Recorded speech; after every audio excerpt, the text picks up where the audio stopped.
surprised. It has taken me over 3 years to realize this. Because somebody made the mention, a good friend of mine made the mention about how I never actually went and tutorialed the online portion of this game. And to my surprise, I didn't think nothing of it, but after thinking about it, I'm like, it would make sense that I covered this. Although I will give it, online multiplayer on this game is very tough to find, because even if you were to, I'm gonna go randomly quick match. The problem with, like why I probably didn't do this sooner is thinking about it. I just quick matched. This is what I find. I'm gonna disband room and leave, and go to custom match and search for a room. No designations at all. And blank. So you could say that the online portion of this game is actually dead. However, I could tell you it is not dead by a long shot, actually. And after my friend made a mention of it, I kind of was like, you know what, actually that is a... I'm like, actually, why have I not done this? Shut up, you. Like, it baffled me that I haven't done it yet. And a lot of people would be like, well, obviously, you literally just quick matched and looked, and there's nothing here. And I'll give it that much, that finding an online match is 100% a pain. This isn't like other games like Dead by Daylight, Call of Duty, Fortnite, the list goes on. This game's online is a lot harder to find, and I'll give that. But what I like about this is the online portion of this will be filled up with bots. So you can still play the online portion if you prefer, like, playing with this set of rules and all that other stuff without having to earn nothing, having everything just handed to you. And you just won't fuck around with it. That's literally the best way to put it, is if you really just want to mess around, maybe learn the controls of the game, and nothing too serious. I would say multiplayer is great for that, since you could use the bot. But I'm going to go and explain. I'm not going in details on every character, but I'm going to explain the premise of online itself, what everything means, everything does. I'm gonna go knee deep into this without touching up on any particular character, because I've already covered characters in the previous guides 3 years ago. However, now I'm going to just cover up the base of the game. So you could quick match or custom match, it really don't matter. The only way you'll find in a match is probably by making your own room and custom match. And at that point, you could just go and invite friends, or be like, yo, I'm gonna just use my, I'm gonna just be like, yo, Soul Warrior, kick my ass already. Cause, you know, I've PTSD, alright? But I'm gonna drop it there. But you pretty much just go and tell your friends, and that's the best way you're gonna be able to find another player on here. I would also like to say, if you do, on that random off chance, find players that you don't actually know. This game is it's fun online, it keeps you on your toes for sure. But let me actually get into this instead of explaining more or less useless content. Alright, so, before you get into lobby, you can easily prepare for battle here. This will allow you to go and, like when you're making your own, like the rule set allows you to go and, when you make a lobby, it lets you go and edit the rules. So you could literally only choose King of the Hill, that's the only set of PvP they have. Which, if you don't know what King of the Hill is, I'm questioning you, but I'll still explain it once I'm in game. And I'm actually there to that point. Otherwise, there is limits to who can come in. For the most part, like I said, you're not going to find nobody, so really keeping this to none. So, but you can make it friends only or password, and then you could set your password accordingly. You could go and change, you know, how many, like, it'll allow you to go and choose if you want multiple of the same characters on the same team, or just one character per room. So pretty much if I said fuck you and put Lancelot all across the board, this restricts that to either him being in one team or just, you know, like one in the entire room. And then you get your battle time. Most of the time, depending on how you play in this, if you're playing against bots, you probably don't need no more than 10-15 minutes at best. Not even that. But if I was to be honest, that's that.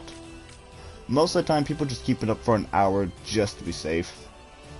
But you can just customize the rules just a little bit. There's nothing you're customizing too much. It's just pretty much the basis of... just the basis.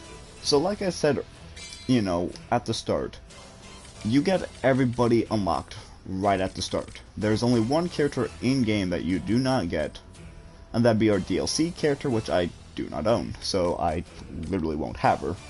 But otherwise, everyone is unlocked, everyone is level 30. This might just be because I'm bond level in the story, but I'm pretty sure the bond and all that extra shit don't even matter here. Being that this isn't like before, you don't get to choose your bonds or all that extra stuff like offline. There's a lot of similarities between offline and online, but there's key differences between the two that really set them apart. Because in all reality, the King of the Hill is no different than trying to shut the fuck up. King of the Hill is no different from just base story, being you're supposed to take sectors over. Here you get a smaller, like a smaller segment you have to take and hold. You don't take it over necessarily, you just have to hold it. So very similar premise when it comes down to just the base of what you're doing in, you know, story in here. It's similar in a lot of ways. So if you were to really go down, you pretty much get the full roster. Everybody's max capped on their power, everyone's max capped on their level. And so that's that. And by max capped, I'm not saying that they're all sitting there. I'm just gonna use the random number of 1,000 being the max attack power. Every character has 1,000 attack power. That's not what I'm saying in the slightest. So for like, I'm gonna use my boy here. Let's say his max power is 145, or not 145, but just 40, like you know, 145. Don't ask me why, but you know, let's go with that. Nameless, on the other hand, gets 250. He's stronger, but at that same point, let's say Astolfo's defense is better. It's just like offline, where they all have their own personal set of stats. And I'm more than sure it doesn't say this. Like I'm gonna choose my boy here, and there's no way you could actually take and you can't check their stats at all.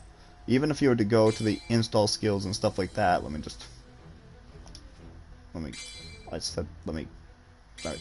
Even if you were to go here, it don't tell you how much power they have. It don't tell you none of that. So I'm going to say it is safe to say that every character is maxed at 150, like in campaign, and maxed with their max stats. So Lubu is the strongest offline in the entire roster. He has the most physical attack power. I want to say that carries over here too. I'm not confirming it, because like I said, there's literally no way to see it. The only way you're going to do that is if you go into the coding to check it. And I don't know about anyone else, but I sure as hell A, don't have the time, nor the material, nor the knowledge of being able to do that. Sorry. But for you, I'm not even going to waste my time with it. But to put it simply, when you're customizing prior, you could just customize everything here.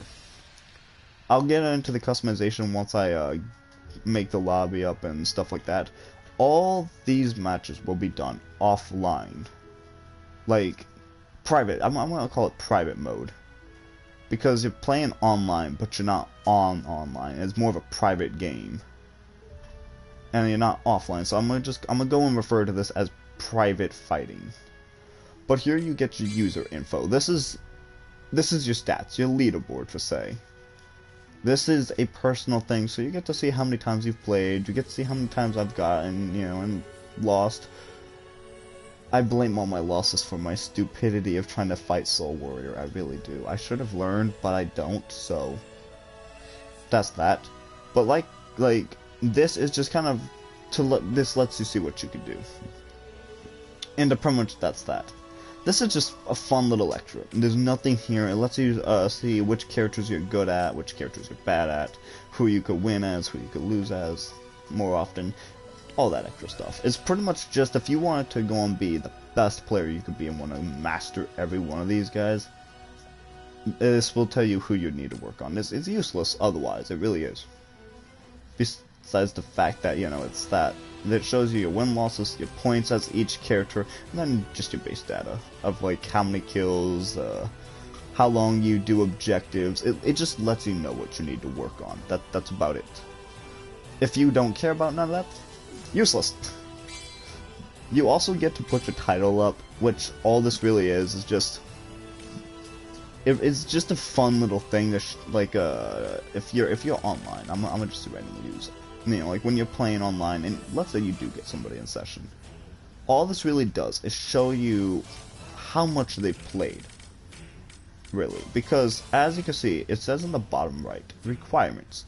All this is unlocked naturally, and your title pretty much just comes out and shows you and tells you, you know, like what you've done, how you've done it. So, is there another way to fucking? There is a way to go down faster. Thank you. All right, so like right here, it says to win 250 matches, and you'll get this title unlocked. So if you see somebody running around with the title that is here, it tells you, hey, this guy's won 250 matches. You're gonna have to be a little careful, and so on and so forth. It just lets you know. Like here, it would tell you that's that. I mean, that's all this does, and it goes on, and that's it. It pretty much is just a way for you to see what's going on, and yeah. Which literally all this could be cheesed, and by cheesed I mean you could do this all in private. So if you want to grind this game 1,000 matches and win every last one of them, you can, and unlock all of these. And it will unlock, as long as you're online playing and you win, it will unlock, or you do the specific requirements here. Each character has a different set. Sometimes you just have to use, sometimes you have to win. And each one has different requirements. So if you say I'm gonna use Rose as an example. If you see a Rose, like a legend Rose, I don't know what the fuck it means, but if you see that on your game, you could go and easily put together, this player plays as Nero a lot. That's it. It pretty much is just a way to showcase and be like, yep, that's what I've done. That's it. It's like playing Call of Duty, and your opponent's running around with diamond and gold guns on multiplayer. It does nothing, it's cosmetics only, but it should really tells you how much the player has used that weapon. There's like you have a broad idea of their skill, or you just simply it gives you a broad idea of what you're about to go up against. That's about it. There's no real thing for there. You could also prepare for battle here as well. There's really no point. Options, these are your base options. If you want to go on if you want to change things here, like your audio and stuff, that's all it is. Literally just fucking go offline to do it. Options is literally exactly what it sounds like. And then your ranking. Here is the actual leaderboard to the game. So this will go and tell you who has, like, how much players have played. They will take your most played and best character in game. So for instance, I'm going to go and use my Astolfo up there. He is the one character I've played the most, and he's the one I've scored the most points with. So he's going to be the one registered up there. If I play as, let's say, Gilgamesh, he will not pop up there. It's not the most recent player, but the one you played the most and the best at. So when it comes down to it, you know, you just grind the shit out of this online, and you'll be able to come up on the leaderboard with your points. So you could literally just grind the shit, and you can literally just do nothing but play this all damn day. Sit there in the objectives and points and stuff, and just grind it away to get number 1. And I wish I was joking, but there are still quite a few of these players still playing this online. Like, there's that name looks familiar. I'm not touching it. But like, we get to go in this is just to show you who's here, who's, you know, top dogs, you know, all that extra stuff. That's all this is. Here's the official leaderboard. It don't tell you their stats. It don't tell you nothing more besides the character they played the most as, and how many points they've scored with that character. That's it. In my defense, when I lost all my matches in my card, that name, that 8,465 point bastard at the bottom there, that is why. So at least I have some type of fucking, I have some room to talk knowing I've went against the fucking top 52nd and lost over 100 times, but still. But no, that's all we do here is literally just, if you want to go and be if you're a leaderboard junkie and you want leaderboard shit, this is where you go. That's it. It tells you how much, who, and the only way you up it is if you play as one character. You cannot jump around characters at all. They have their own set of, they got their own set. So if you want on the leaderboard, just grind it out as one character. Alright, so I'm going to go into actually going into custom match. And, you know, I'm just setting this up for the overall. And I'm going to explain a little more in detail about the actual character, the skills, all that other stuff here. So, as I mentioned before, everyone is 150, meaning everyone's skills are all unlocked. So, if I played this campaign and I maxed everything out, I've platinumed the game, so I'm gonna just be like, you know, fuck it, I got everything there is to say in this game. There's nothing I'm lacking besides DLCs. I have everything offline, so I'm gonna have this. But they make it fair enough to where new players also get this as well. So there's no advantage. Nobody gets more, nobody gets less, everyone has it. I don't know exactly like I said, I don't know if these compare. If you want to know if they compare to offline or not, check them offline and go back online and check them. I myself am not going into all the details. It just lets you know the differences. And being that offline does, in fact, play differently from online, you gotta go and recall or remember the fact you cannot use the same loadout. You can't, you have to be aware that you may be fighting other players. And when fighting other players, you might have to go and change up your fight style. Another thing that's gonna, like, you'll have to go and remember is, since this is online, there is a huge difference in character customization here. With our install skills, instead of getting the A's and the B's, if not the, I forgot the name of the symbol, but there's another, like, you got your dual skills. This has the O skills. I'm gonna call them O skills because they look like O's. I don't know the actual names of the little things, but I'm gonna call them O skills. These all have different percentages. These are 100% different from online and offline, or from, not online, but from offline. Meaning, let's say I'm gonna use my anti-hero, like that anti-hero here. Here it does the defense of 15.4. Let's say offline, I'm using anti-hero B or some shit, I don't know. It'll give me a 20% defense offline. If you haven't already managed to notice this as well, because these skills are O's, we only get we get the support, the offense, and defense skills, which are the 3 different colors offline. Each of these all have like, this is it. No matter how you do it, or this is it. This is all we get. So you don't get none of that fancy stuff offline. It's very simple, very basic, and a lot of those skills are actually taken off here. Like, I'm wanting to say there's so many more skills offline that they completely didn't take and add on here. I know for sure that they took off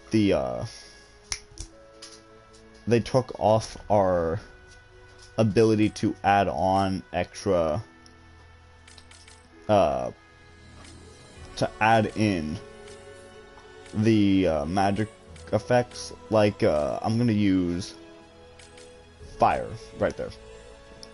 We cannot go and add on that skill. I know it's an offline skill that they did not transfer over. This is what I'm saying is a big difference between on and offline battles. Since you are missing skills, you cannot transfer your entire build from offline to online. Everyone also starts off at O. So O is O. There's no... Everyone's equal here. Period. If you haven't also noticed how there's only 8 separate skills you could equip, compared to offline where you could equip more. They limit the amount of skills you can actually put on your character. So you have to build this up wisely for your character. Each character also plays differently, as shown before. If I go into details, it will go on we still have our unique skills. But since we have already taken off countless install skills, hitting those unique skills are actually a lot harder than it sounds. So building your character is a lot different than playing it offline and trying to build it offline. So that's something you definitely got to keep in mind here. Out of that, that's pretty much, that really sums up the install skills. There is only one other thing you need to worry about while install skilling, is I want to say you were given about 28, I think. I'm not going to go out to count them, but you got about 28, 29 separate slots here. Each one of these slots holds off a, like they all hold themselves a, like they're all, these are shared is what I'm saying. I was trying to find the right term, like, but I just couldn't think of it, but they're all shared. So that's the reason why they are named, like why I named Robin, that was not named by the game. The game will name it the I skills, whatever the number. They purposely made one. So for one preset list, it's for one character. So, as you can see, there is one for every last character on the board. The only one that is not taken up in my slot would be right here. And this is because this one is meant for the DLC character. I want to say they give you one more extra, and that is kind of like a base. Kind of like something to where, just kind of like an extra. If you want to make a skill set for everyone to use, if you don't know what to put on them, or it's just an all-arounder. That's what they do here. So that is definitely something to keep in mind when building this up, is each of these characters do hold one set. Unless if you want to waste multiple presets on one character, then that's completely up to the player. There's no rule against it. It's your game, your sets. Is just something to keep in mind. So out of that, we get our mystic codes. Obviously, this is nothing like offline. There's way too many more offline. So with that being said, we are limited down to just 6 here. Each one of these 6 has a completely separate role of playing. For each one, it goes, this is where you really have to go knee deep into your... So depending on the character type, how you want to do this. Because each of these have different skills entirely. So like the shield of protection, this is completely meant for defense. I'm going to also explain what each of these casts do, like each of these codes. You might already know these from offline, but I'm going to treat you like a fucking idiot here. That's the point of this, is to make and teach and tell you everything I know. Everything to make online battles much easier. And so you could get a thorough understanding of the game and how it works. So, I don't know everything about it. But, everything I know is more than enough to help out here. So, I'm going to just keep that in mind here. So, I'm going to start off from top to bottom here. So, you can click, in my case, the triangle button as on PlayStation. However, you got the heal, the off up, off speed up for our ceremonial sword. This is meant for offensive fighting. As you can tell from each one of these, you get at least 2 heals for every go. And by heal, I don't know what the 32 means by heal. That is one thing I do not know. So, don't ask me. I don't know. But you only get 3 of them that you could use at any given point in match. Think of it as a... I'm trying to think of a good example. Here's a decent example for you. In Call of Duty, because a lot of people know Call of Duties, while you're fighting, let's say somebody shoots you like 3-4 times and you're badly hurt. Especially in, I want to say, Cold War, they added something called a stim shot. And in Fallout as well. Both games allow, like, if you take so much damage, they both have something where you could go and instantly heal yourself. That is what this does. Instead of having to retreat and trying to heal off like that, this allows you to heal on spot. So if you're mid-battle or whatever with another player, and you guys are really going with each other, that is what each of these do. Luckily, each of these have at least 2, if not more. The only 2 that has, the 2 that has less, what this really does is, like, it's just, that's that. Everybody has at least 3 heals to their name. At least. Everyone has 3. I said 2, but I meant 3. But you're looking at it, and you're like, but it says 2 out of 2 here. There's 2 separate healing items. That's it. Everyone has at least 3, so throughout the match you can heal yourself 3 times. These are all individual, like, they are all personal boosts. So for the ceremonial sword, when it says off, up, that is a picture of a sword, as kind of as if lightning's running through the sword, is meaning offensive up. So for a temporary time, for 40 seconds as shown, you will gain an increase on your attack power. This is with your basic attack, your heavy attack, and your special attacks. Like your skill attacks, that's what they're called. Same thing with your off speed up is your offensive speed, how fast your character attacks. Same thing here. This one though has a bigger booster compared to the offensive, because players can already do massive amount of damage with their skills. And I do mean massive amount of damage. Which is where you have to go and learn when to fight, flight, and when to use your healing items. This is where strategy comes into play. Flat out.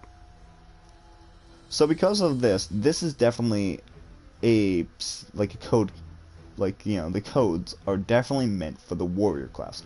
This is great for sabers, it's great for... Fuck, what were they called again? Yeah, shut up, don't judge. This is great for, like, sabers, lancers, and berserkers. I wouldn't say lancers necessarily, but lancers came in my mind, because they still are up front, but I think this is the best for both your berserker class and your saber class, being you get to go and increase your attack speed and your power while being able to heal. Your next up would be your dimensional sword.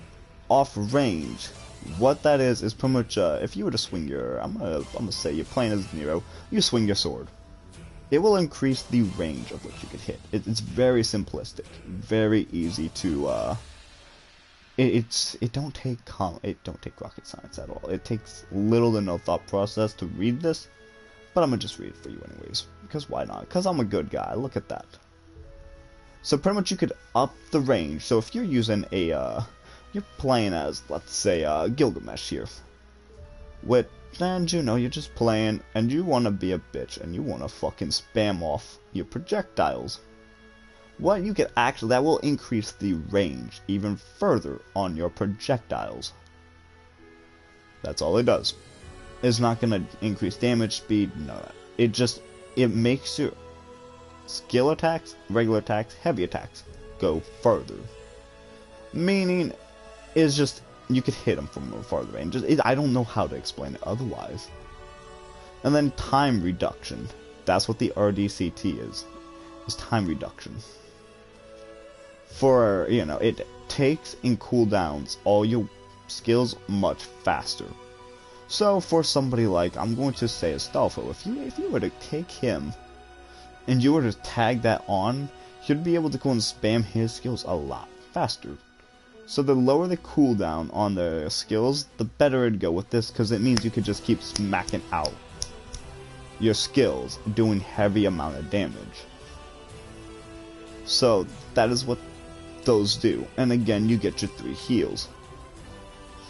In your war tested, this is meant, I would say, once more, for your berserkers.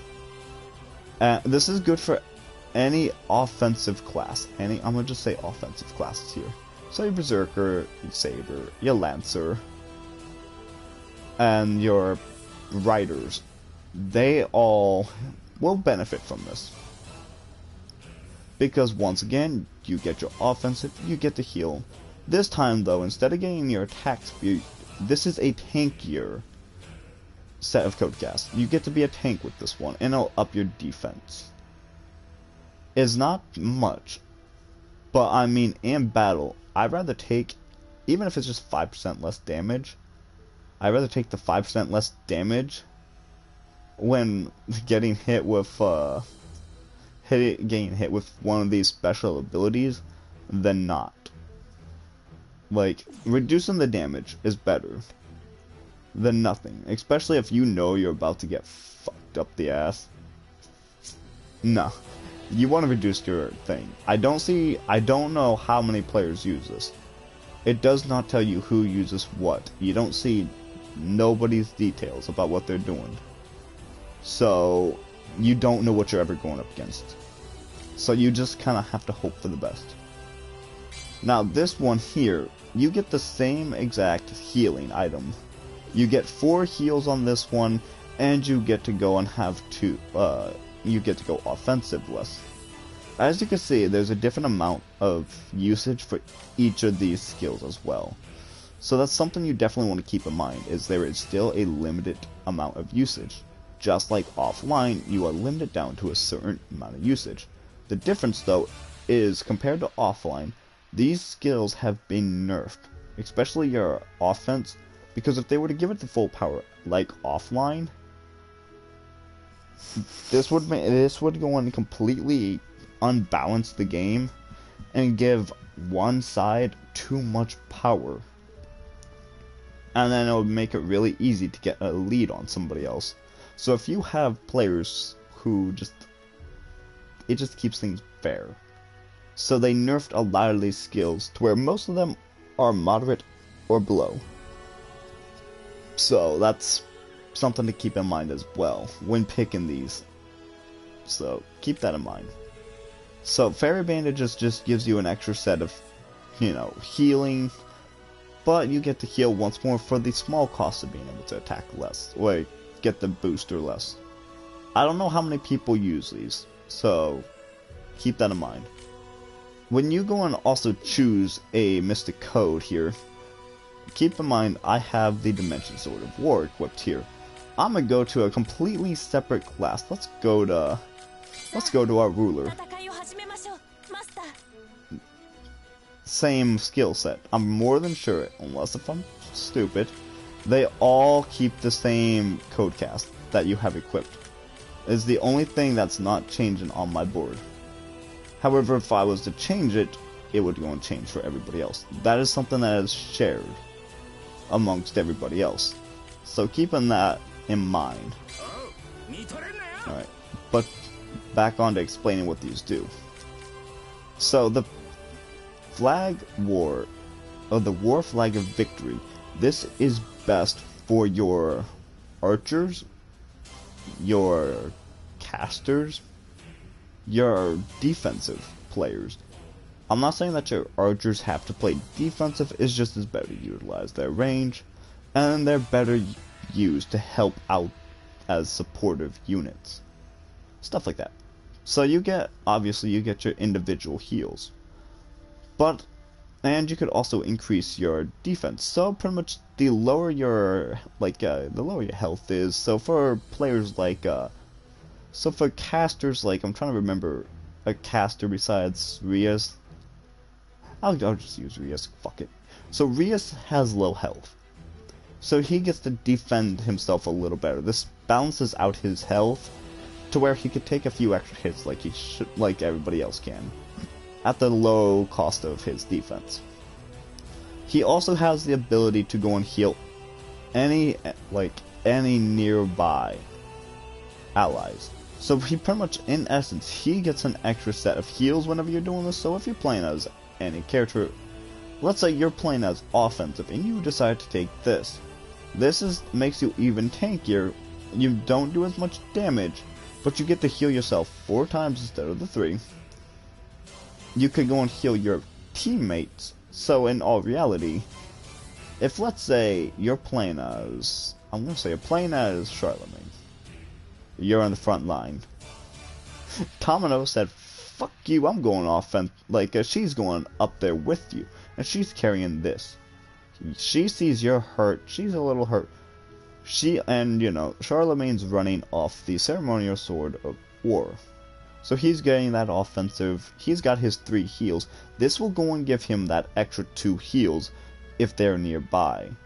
So you have to be in a certain proximity when doing this. So the best bet is to try to huddle up. I don't know how far the range is. It don't say how far the range is to this. I want to say it's fairly decent. So I want to say probably about the size of the King of the Ring circle. I want to say it's a fair assessment. But just in case, it's always smart to stick by each other anyways, and teaming up to fight is a lot easier and a lot better, because 4 against 1 is a better odds. And then our final one is the Shield of Protection. Once more, we get to go and we get to heal ourselves, we get our defense. This one gives the cure, so pretty much, if you're playing as Nero, like fighting against, not as, but against, and she uses her fire attacks. That fire is the only way those effects come into play. Thus the reason why we have, for the active skill, or the install skills, there's a reason why we get to still there's a reason why we still get the resistance. Robin Hood, he holds poison. Fire goes to Nero. There is frost and lightning, and there is multiple, there's a reason why this is still in game. You don't know what your opponent's running, so just to be safe, take the magic resistance.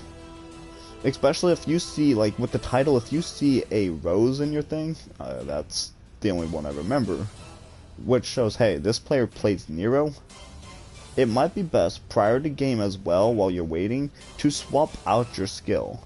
So instead of doing like your anti-hero, which reduces your damage, whatever, you might want to swap that out to where her fire will not. It helps protect against your the fire attacks. And same thing here. Let's say you are deciding, you know what, fuck that, and you have both, you have a Robin Hood and Nero going and tagging you with their elementals. This will go and cure yourself of all that. You don't have to worry about your the fire no more. You don't have to worry about the poison no more. And this has is the one skill that has the most uses to it. But that's just because you could literally get hit by this any given time. And being able to cure yourself is useful, and that's that. That is what each set of that's what each set's for, like what each code does. So obviously I'm going to say the Sword of War, the ceremonial, is best for your Berserker, your Berserker Saber. This is good for your Lancer, and your archers. Your berserker, lancers, and your close range combatants. This, once again, would be better for your closer range combatants.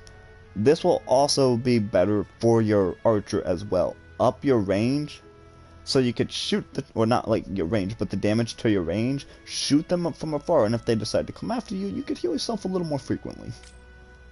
This is better for your mages, your defensive players, who's there just to help and heal you out. So this would be great for somebody like Tomino. Up your defense, all that other stuff, be able to heal people more frequently. And then the last one's another defensive build. I'm not touching up every character, but that's just kind of how it goes. Obviously, costumes are costumes. There is one flaw to this. If you do not own the costume, they will not give it to you here. You have to unlock the costumes offline to use them here. That's the only thing you have to unlock.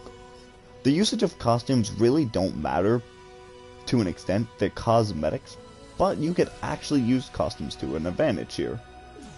Now, unfortunately, I cannot show that offline or right now because I'm obviously going to be doing and showing this how it goes and teaching you the actual preparations and the actual fight. Now we are finally getting to the fight itself. We are now starting to explain the fighting, what each thing does, and how the bots will work. Because regardless, trying to find 8 players for this will be a bitch to do. So, obviously, as shown, you could choose you could randomize who's in your game, or you could personally choose who comes in. And they will take up the skill set of, I want to say they will take the skills of what you put in game. Like if Lancelot's in the game, you're playing as Lancelot, and you know, you're playing and I have my Astolfo, they will not put the same, like, he will not keep the same stuff as anybody else. He will be running his own stuff. But you could change characters accordingly, so if you want to go and give yourself an edge in battle, and you want to go and put in nothing but berserkers, you can. Only the host can do this, so sucks to be anybody else really. But I mean, for the most part, people just randomly call it a day, and yeah, you get to go and do that. Oops, set start battle. Now we also get 5 maps to play on, so it doesn't get it boring just running around the the one map. So these 5 maps have different layouts, but the same themes as offline maps. I'm just going to use Rome. Rome is the, I want to say the starter map. It's literally a map everyone goes to, just because it's the first one. So I am not going to go and push for fighting. I myself am going to let the bots fight this out. I will go into the fighting aspect after I get down to teaching the fundamentals. So this is how online works itself. You will have a mini-map like offline. You will have a mini-map on screen. They will show you who is who, and it'll show you each character accordingly. So if online you've seen somebody else running around with you've seen like, let's say you just seen your fucking you've seen, hey, fuck off. Like, let's say you've seen another character running around in a special outfit. Like, this could help, like, target certain things. So, on my minimap, in the upper right corner here, you get to see the location of every opponent and every teammate. In the upper right corner of my map, you will see that one of our, lovely opponents are running over in the upper right sector. Meaning, like, there are towers online that you have to go and worry about. These towers offer 2 effects. There's only 2 up at once. There will never be more than 2 up at once. And there are 2 types of towers. You have boost towers and noble phantasm towers. The towers play a crucial part in game.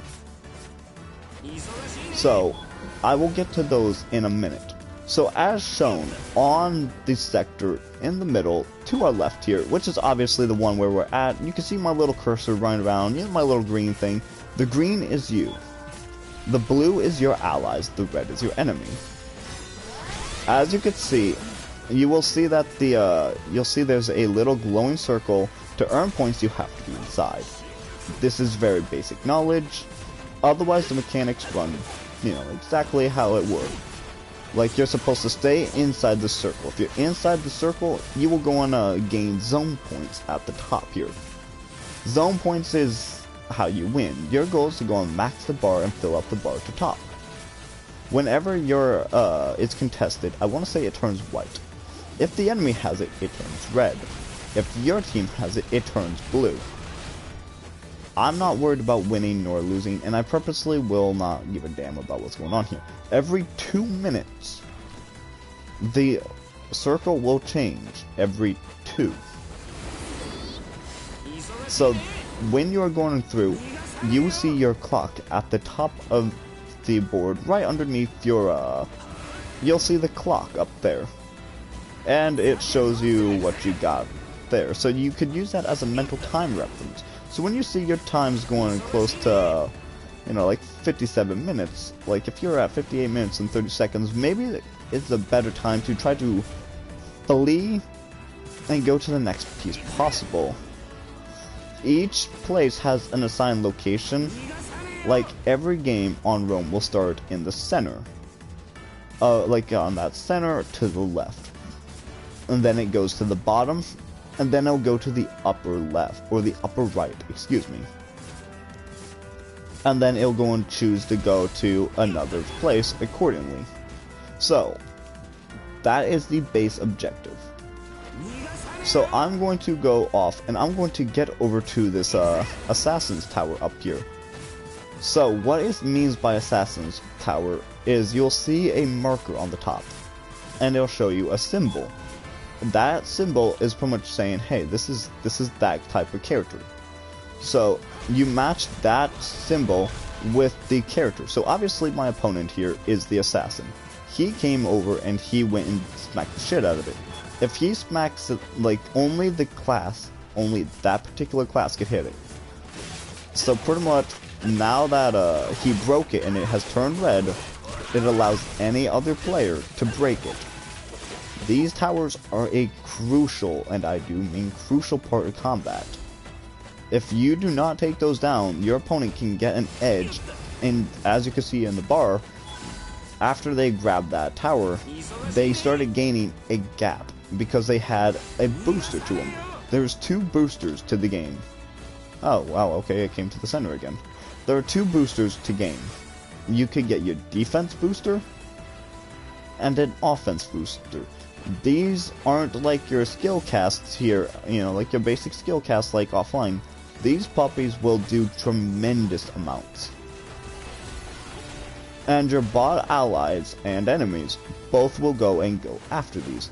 As you can see, for the most part, the bots will go for the objective. However, according to the role, like my team is a Lancer, my team is obviously a Lancer team out of randomization. They will go for the Lancer Towers. Like as shown, it says Lancer Tower, and it shows my little symbol, which you can see at the, bottom right next to my name. You'll see the picture of the character. So we can see Lubu just died. AI Lubu died. And we can see his name, how many points he's scored, how many times he's killed people, and how many times he has died. In that order. The PT is points, the sword is how many times you killed another opponent. So I just killed off the AI, and my score just went up to 1. I have not died this game because I've been running around, and I haven't died at all. I have little to no points, and you gain points by staying in the objective here. So that is something to keep in mind. Now, there's 2 types of towers though. I said there's 2. The white towers are your upgrade towers. By upgrade towers, I mean they're the ones to give you the boosters. So sometimes, according to how your team is, this comes down to strategy. But if you go and play the game in a strategic and you choose your characters, they will get, and the more diverse your team is, the better of a shot your team has to go and achieve these towers and get the advantage here. However, at that same point though, if your team is all Lancers though, like you got a Lancer, like the enemy team has Elizabeth, she is a Lancer. And my team is predominant Lancer. We have all Lancers but one. She would have a better shot of a Lancer tower coming out because there's 4 Lancers in game. Their white towers will signify that. The bots will always go for the tower according to their respected class. Since I am a Lancer, I am able to destroy this tower. The green towers represent your Noble Phantasm. This is your only way you'll get Noble Phantasms here. So you can activate them at any given point you see fit. Only the user of the Noble Phantasm can activate the, can skip this. So if fucking asshole wants to sit here with it and watch it, they can, but you can skip it. Shut up, I know. Nothing new, I'm used to seeing that screen. That is the base of how the game runs. There's so much more to know about this. To fully understand and to fully get the game, there is more to get. That is the premise. That is how the game generally works though. You get your towers, after your towers, you get your, I'm gonna just change characters just cause. You get your towers, you get your zones you go for. After you get your zones, you just keep battling and your goal is to push the other team out of that zone. Just sumo wrestling for say. That's how it goes. This time I'm gonna go to a different map. I'm gonna go here because why not? Just so there's diversity here. Like I said, each map has a different layout, and honestly, I'm pretty sure the location of the King of the Hill zone, like they're random where they'll pop up. There's a good chance they'll pop up in a particular place, but there's always a chance they'll go and change. So, when the game first starts, it always has a select spot to go. Like here, it's always going to be in the giant chapel, or that bullet-looking, the bullet-looking place. So, obviously, we got our thing. This time's a little more diverse, actually. We got ourselves a nice team. Again, I'm staying out of the fight for the most part, and continuing to explain here. But as shown, I'm going to go up for the Lancer Tower. I said once that I cannot break that tower. Get the fuck away from it, you bitch. Fuck you. Go away. Go away. Fucking whore. So, you can stop the AI from going there. If you push enough, it will stop them and they will retreat. As shown, there is damage done to this tower from where she was hitting it. I'll try as I want. I will not be able to damage this tower at all. Notice how if you look on my map, she is coming back. She is programmed to go after that tower. And that's what she will do. And she is programmed to retreat if she gets too low on health. So, in a defensive manner, you could actually camp these. Oh, you fucking bitch, this is why nobody likes you. But as you can see, she got that attack up and she nailed my health down. But as shown, now I'm able to do damage to this. And just because of that, they have got a huge gap on me and my team. I'm gonna actually have, if I don't want this ending too soon, I'm gonna use my heal, as shown, and I'm gonna fucking help these guys out so they don't completely fail and die. Because that's what they're gonna do if they don't fucking turn it around. Like I said, the zone turned blue now. And we're starting to get points. The more players in the zone, the faster your shit goes up. If only one player's here, your zone's gonna go up slow. You want all your members in here to get it to go the fastest. But like I said, sometimes you want the defense. You want it to go right. You need to go and use the strategy. Alright, so as we see, my archer tower comes up. Bots are programmed to go after towers, but they will not go after phantasm towers. So I am going to completely I'm going to show you off the command skills. Or your command seals, not skills. Your command seals play just like they do offline. You have the revive, the teleport, and the mana release. Now, this is something that a lot, like, especially new players need to make sure they don't fuck up. I'm going to smash off this tower to get my phantasm here, as is, you know, it's 100% free.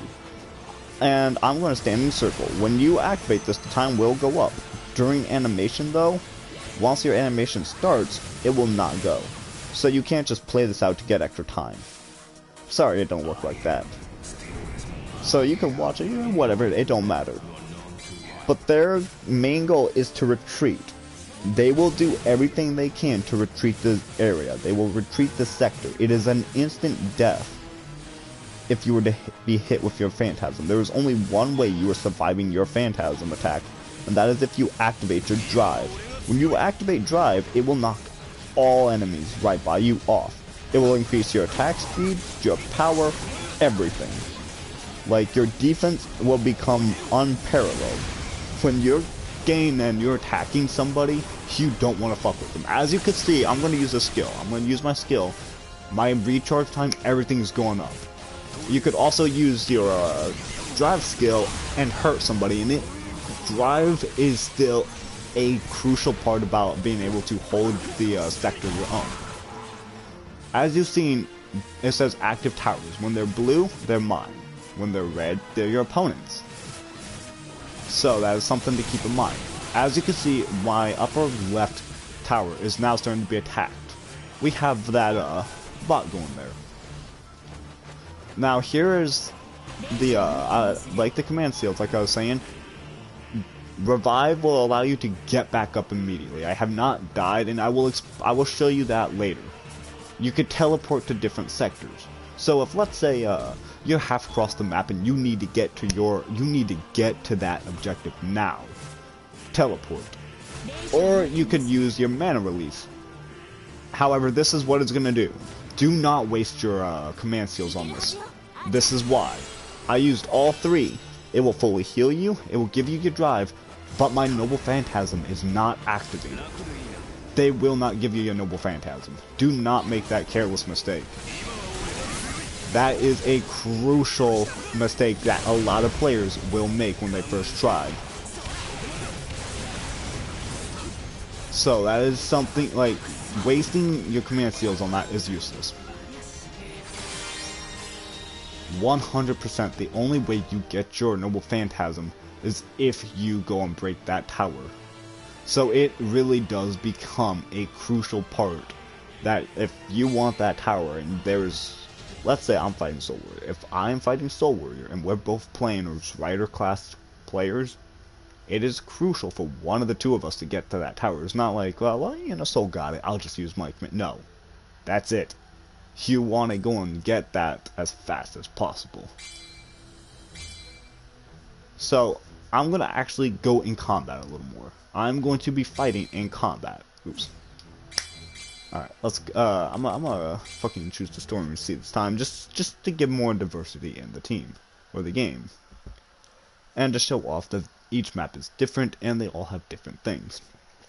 Now, there's some things I haven't covered on my, yet, because I haven't been in battle. I've been explaining the extras that are still crucial, but they're still extra. New players will not think nothing of this.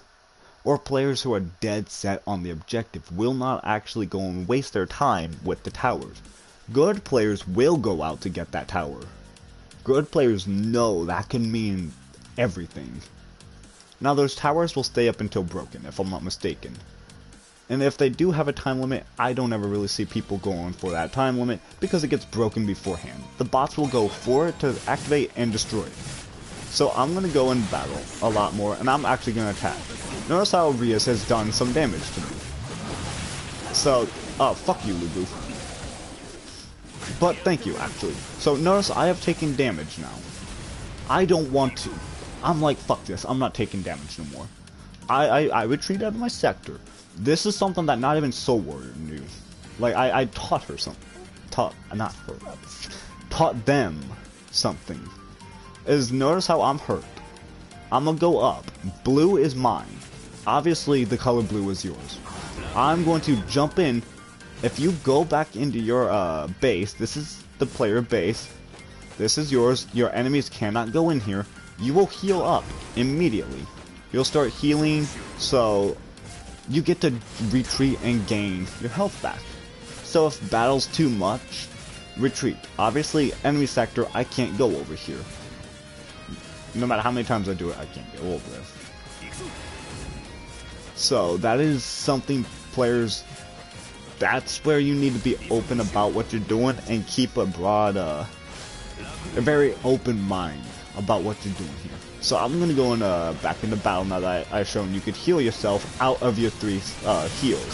So when I say to use them critically, it's not like you have to die or give it up.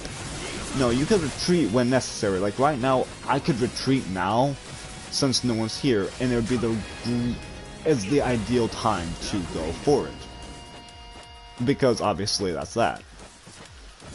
Go away. I don't want this tower. We are definitely kicking ass this game, and I don't like that. These bots are being too easy. As you can see, they're a lot easier.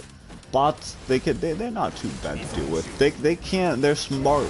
They're programmed to be smart, but at that same point though, they aren't the smartest. They're not online players. They're not down to the like each of the like. They're not there to count off everything. Ow, but they will pull bullshit stunts like that where they will attack you immediately in sector.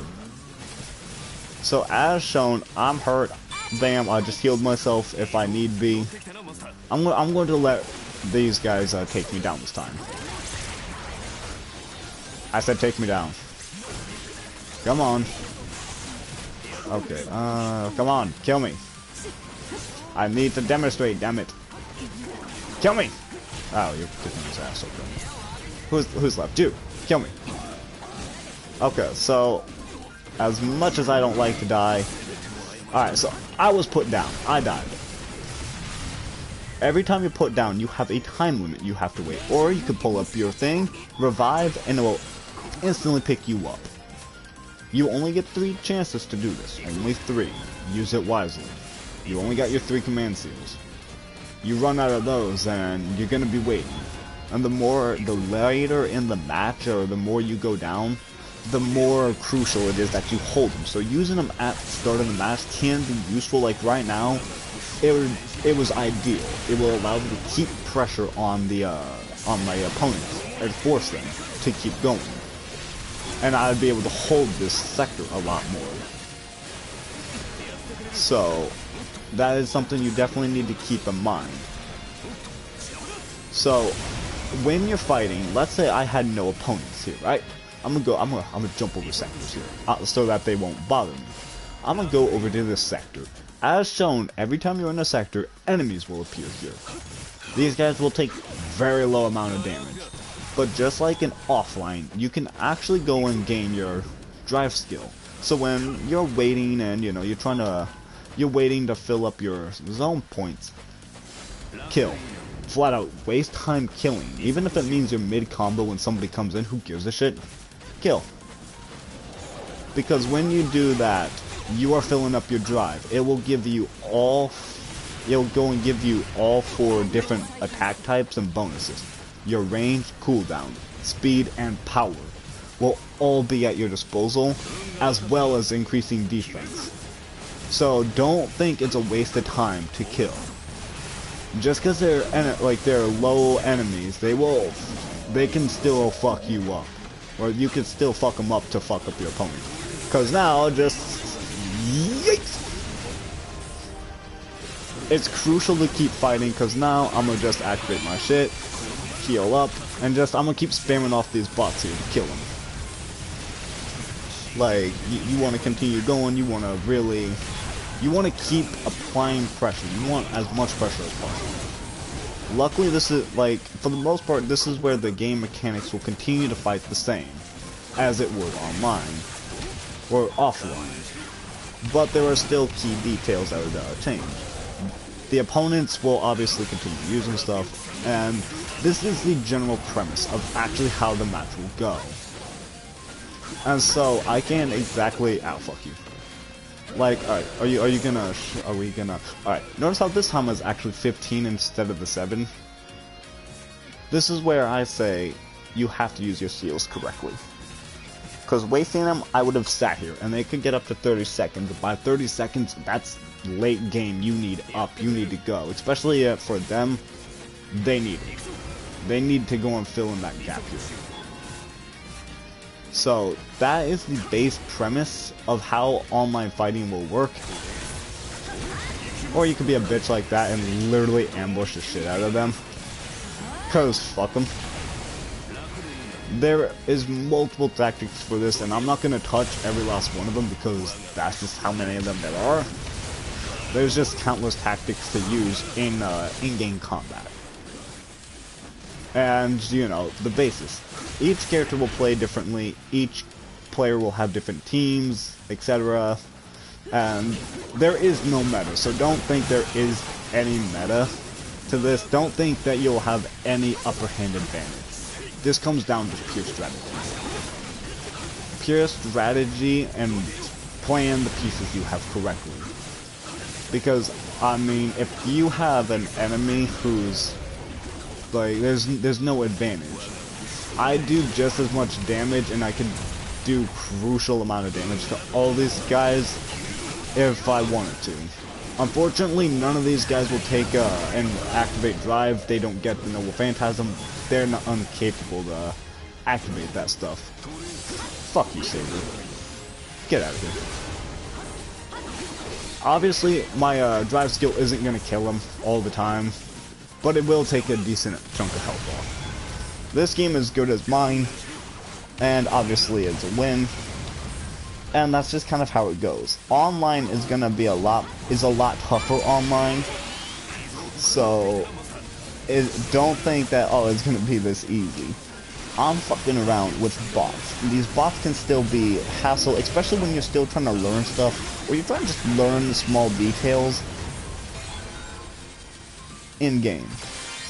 That's what this guide is all about, is trying to teach you all the different fundamentals, the advantages, disadvantages, what you should look out for while fighting, and all that other stuff. So to pretty much recap, to really go and simplify this, you are limited down to 3 command seals.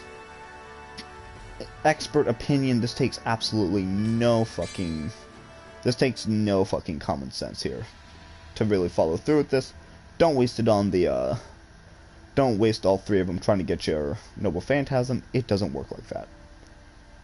That is one of the biggest things. For the most part, only use your command seals to revive. Teleportation, for the most part, it's useful if you want to really keep applying pressure, but you gotta use them strategically. Teleport and revive, but for the most part, I just revive. Because in battle, especially online battles, it will get chaotic. You will die a lot more. Death is something you should expect. Players will go and clench the decimal, trying to, like the millisecond, not decimal, but the millisecond, trying to get that upper hand on you. So when they're comboing, they will combo you, they will juggle you, they will do everything they can to ensure that you are beaten so they could win. So it's very crucial that you know when to use your command seals to teleport and to revive. Death is going to happen. It is also crucial that you learn when to use your skills. As you've seen, I didn't use my my codes every time I went through. So obviously I'm running through. I wasn't using my my seals every time through on whatever it may be. Let's just go back to camp, jeez. Like, very clearly, like, I was trying to strategically hold in reserves my seals. I swapped over destroys so that there's not annoying ass music playing and blaring like that, because it does get annoying. I know. Trust me, I've heard it more than anybody else. Just saying. Okay, never mind, there's still an annoying ass music. Okay. Decent music though, but no. But that is definitely something you gotta keep in mind as well. is you gotta go and learn when, how, and why to use each item. Fuck you. Fuck you. I don't wanna. How do I jump here? Oh, it is X. Well, that is definitely, strategy is key. If you were to go aggressive and go pure out aggressive and try to go and push and use everything at once, you are definitely setting yourself up for failure.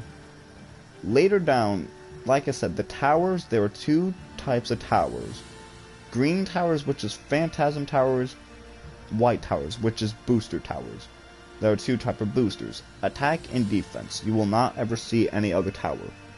Those are the only two towers you get, is an attack power boost and a defense boost, and they do help out a lot. It's not like a minor thing, it's got pretty good boosters to it.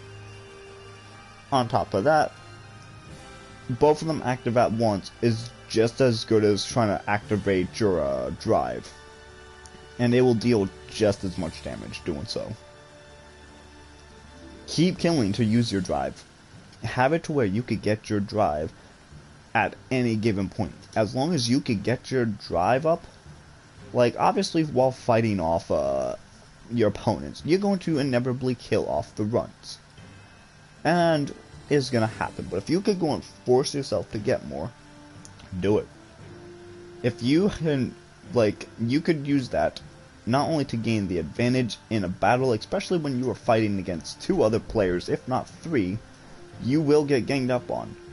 So drive will not only help even out the power and defense, but if you were to also use drive, if you remember or you noticed, when I used it, any enemy within a certain proximity was thrown off me. So if you're mid attack and you're trying to, if you're juggling me and I use drive, it will throw you off me and deal minor damage. Nothing more than maybe like a small attack, like I just smacked you with my sword and that's that. Minor damage. It's just enough to go and break you free of anything. You will also gain, I'm not sure completely, but to base attacks, like your basic swings and stuff like that, you do not get stun locked. Stun locking is a lot harder to do while in drive mode. And then make sure to use advantage of your drive skill. When your drive bar gets too low, make sure to use your skill. It has a huge area effect and it will kill tons of enemies. And I'm pretty sure, I'm not quite sure on this one, but I want to say that once you use that skill, if you were to use it, it will recharge your drive bar back a little bit. It will go and use some of the dead runs to charge you up. So use that for sure. 100% take advantage of your drive skill. Will you stop prancing around over there, bitch? Can't you see I'm busy? So make sure to keep those in mind. Since your code like your mystic codes are limited and both on and offline, make sure to go and use your base to heal up. As shown, there will be times where it's only you. If you are hurt, don't try to force yourself to get that drive. There's nothing wrong with retreating. Sometimes it's best to retreat and fight the runts so you stay out of combat. Make sure if your bots, keep an eye on your enemy and allied bots. Keep an eye on your map. The more you watch that map, the more you kind of have an idea of who you're, like how many you're going to be dealing with, where they're coming from. That way you could ambush and plan accordingly. And you could kind of, not predict, but you could use certain skills ahead of time, so when you actually use it, like when I was jumping up shooting down with my bow as Nameless, if I was to predict and I was to watch my map and actually watch which way they're coming from, I could activate that skill early, so when they're out of that animation, it would have hit them, dealing damage. Already giving me a booster and an edge in combat. So make sure to keep an eye on your map to keep advantage of not only your bots, but to make sure you know what towers are up, where everything is, what is activated, and to see if not only a teammate, whether it be human or bot, is after it to go and break it or to achieve it, but just so you got a solid idea of what's going on at all times. The map sounds like it's nothing useful, but it can be crucial in fights. The online, it comes down to strategy. Like I said, there is no meta. I could only suggest some of the better builds and what I find to be good, but that's playstyle. So it's something to keep in mind, especially if you're watching the previous guides on how I built characters. I know I built them, but I damn well know it's not the best because there's always a counter to each of these characters and each of the skills. So you have to plan accordingly. You have to go and anticipate every scenario. It's a game of chess in all reality. Think about your move and do it. Think about what your enemy is thinking. Think about the situation you're in. It comes down to the pure strategy of what you're doing here. One wrong move, one wrong usage, you could easily go and waste, if not screw yourself over. And that's pretty much it. And that can mean the win or the loss to the game. That is way too damn bright. But that is the basic concept of online fighting. That is for both pro and new players who either did not know or is just learning. There is always things you don't know. If not be able to learn things or just tips and tricks on how to get things done. I've seen people use multiple different strategies. I've seen someone literally spawn camp players where they would go and watch us on the map at our base, camp right outside it, just to use their special moves right when we're pretty much about to come out, so they could start spamming us at spawn. I've seen countless strategies. That's all this online comes down to, is how well you play. It comes down to strategy, really, and trying to remember all the key functions online has to offer compared to offline here. So with that being said, I don't think there's anything else I could really explain or help with online. When it comes down to character builds, like I said, there is a different set of, there are different skills. So if I was to customize my offline servant here, let's just go with attack skills. As seen, we don't have monstrous strength, we don't have the wisdom of, desperation. We don't have a lot of these skills at our disposal. We do actually have the same amount of online. I thought we had more. Whoops. Oh well. But the point serves. We have the same amount of skills we could add on, but obviously they are very different on how each of these are used. Once more, the active skills are different, maybe, possibly. I might check that offline. I might actually go in and look into that a little more. If not, correct me in the comments if you want to. I don't give a damn. I'm pretty sure they're the same, but they very well may be different. I want to say they're the same, but the fuck do I know? Really, like, what do I know? But you could go on our mystic codes, once more, are different. All that other stuff. So, this comes down to the ability to go and think. And, yeah, it's different from offline for sure. And I recommend, if you want to use online as a playground to kind of get a feel for the game, get a feel for a character before playing as a great idea. Because it takes a little bit to... How do I do this? Alright. How do I do this? How do I get back to menu again? Alright. Alright, I should be able to. I am going to see, am I capable of going back to... Can I re-choose the data I use? Alright, loading. Actually, hold on. Alright, let's see. What is this? What is this? I'm gonna save this, actually, just because I don't want all that random useless cube here, whatever I had. I want to go and keep what I earned, because I'm a greedy-ass bastard. Actually, no, I'm not even gonna bother. But the point stands, is we get to see how the game runs out. It is very different from offline, but it shares a lot of similarities. A lot of the mechanics stay the same. It's about learning the character you are playing as, learning the basis of what you want to do, and executing it. That's really what it comes down to. There's nothing more I think I could really explain about how to go and be efficient and effective, which is pretty much the same thing online. It really comes down to learning the the patterns and stuff after that too. And once you get a grasp on the bots, you should be able to go on, you might be able to take on players a little easier. But at the very least, that's what I was hoping. I might cover off the basis and just the basis again later. As well as trying to maybe doing another guide on each character, kind of seeing if there's any changes. On if I would change anything, because, yeah. But as far as I'm concerned, I don't think there's very much more I could really explain to really help with online battles. You have 4 opponents, all AI, or some players in there. They all have unique skills you have to go and worry about.